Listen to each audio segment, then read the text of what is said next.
What's happening, people? Back with another reaction, back with some more Alphaville. Indeed, we are going to go back at some point and hit the remaining remixes and alternative versions on the second disc of the deluxe edition of Afternoons in Utopia, 1986. But a couple people recently have asked about when we might move on to the Breathtaking Blue, 1989. I understand the logic of keeping the momentum going, though I do want to insist we will circle back and hit those remaining tunes, bonus tracks on the second disc for Afternoons in Utopia at some point. I did want to also give a shout out not only to Han Solo and Yun, both of whom brought Alphaville to my attention in the first place, but also to Mailmore, who's commented on a number of the Alphaville reactions, always very enthusiastic, always very informative. I really do appreciate it, as well as all those who've commented over the two now plus albums and beginning a third. And yeah, the first tune on the Breathtaking Blue, which I have to say, when I saw the title of the album, it made me think of either the sky or the ocean, some large body of water, both of which could be breathtaking in their blueness because of the vivid nature of the color, but also the scale that we're talking, something, you know, the sky of the earth, the oceans of the earth. And then when I saw the title track, Summer Rain, it immediately made me think about weather and the sky once again, so already my brain is whether it's just my subjective interpretation remains to be seen, but it's been framed by the words used at the start of the album. So Summer Rain, it makes you think about a warmer rain in warmer temperatures, rain that can be sort of brief. It depends on where you are, but there are places in the US where during the summer months they often get brief rain showers in the afternoon. I remember going to Hawaii and, you know, it happened multiple times where for an hour or two during the afternoon it would rain and then suddenly it would be 85 degrees and sunny again and humid the whole time. So when I think of summer rain, I think of humid atmosphere, I think of higher temperatures, and I think of certain scenic places where I know that phenomenon to take place. So I imagine this will be less based on, you know, summer rain in certain parts of the US, but it does give an atmospheric suggestion, just the name of the tune. Let's find out what it's actually about. This is Alphaville, Summer Rain, the first track on their 1989 album, The Breathtaking Blue.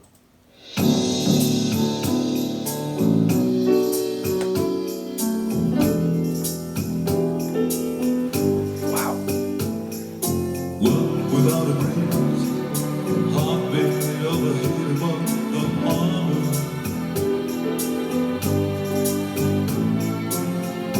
Lazy daylight stays upon the shelf. Atomic lizards lick at the blaze of a light that is forever. No move in the solid skies, no gleaming metal out of the breathtaking blue.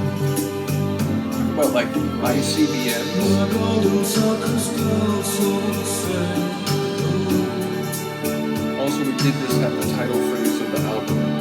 The lion tenders are no longer beautiful.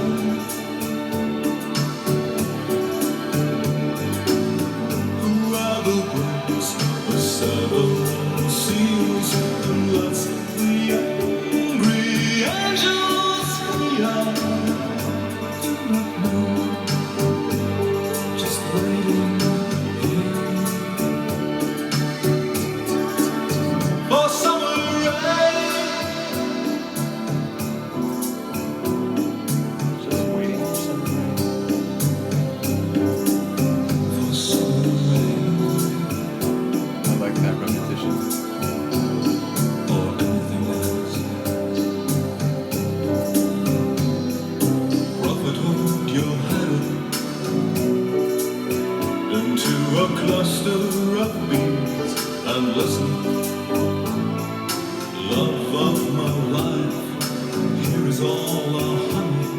Yeah, so we can change the world together.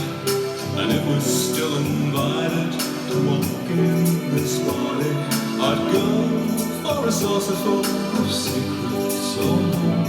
But last thing I heard was that God had left the lights for a brand new universe. It was supposed to see my golden circus girl so sad.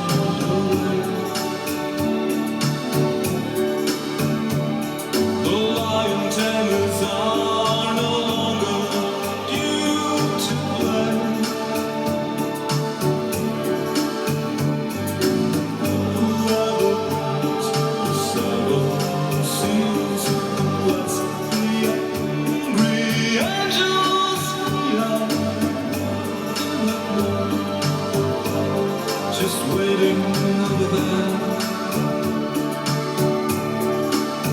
for summer rain, for summer rain, Even when I know that's coming, which I did this time, it's for summer rain, arresting. for summer rain.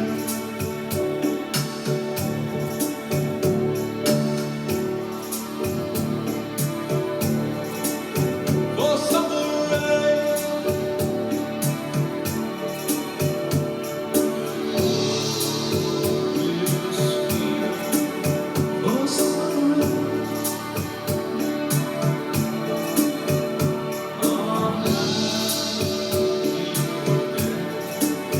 for summer rain, for summer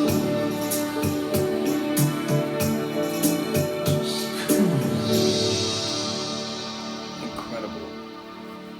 An intriguing opener in that, I've heard them do some different flavors and, styles that are notably different from their, energetic synth pop sound, like sounds like a melody, or, big in Japan, tunes that have a bit more of a, frenetic, energetic feel. But even so, this one felt very different from a lot of other tunes I've heard from them. Had this almost like down tempo lounge jazz type of feel to it, including his vocal delivery for the most part, though those moments where he would go big, it harkens more to, what I think of when I think of Alphaville now. And fair to say, like, Marian Gold has such a cool voice. Like I've mentioned before, I love when he goes big and he has this like power and melody at the same time. But the more I listen to Alphaville, the more I realize he's got some different vocal flavors. He can really do some cool things in some different vocal idioms. So this track, sort of brought that feeling to the fore. So again, shout out to him specifically and the whole group. And I'm curious, whether this album will represent a notable stylistic shift, or perhaps, less of that vintage 80s synth pop feel and more, a nuanced sound, perhaps bringing in, adult R&B, or, some sort of those vibes. Because again, this had like a jazzy feel, like a down-tempo jazzy feel. So, I wonder whether even within this album that's still a bit anomalous, or whether that's part of the flavor of this album on a larger scale. So I imagine we will find out piece by piece, and feel free to let me know what you think about this album relative to their other material, or the albums that I've already gone through. And again, once again, shout out to those sharing music overall. Shout out to those helping me make sure I don't miss anything. And along those lines, once more, just to insist, we will come back for some of the bonus tunes remaining on Afternoons in Utopia. But I was sympathetic to the fact that a couple different people following the Alphaville reactions said they were very keen to hear the start of this album. So in any case, let me know what you think. I will see you next time. Peace.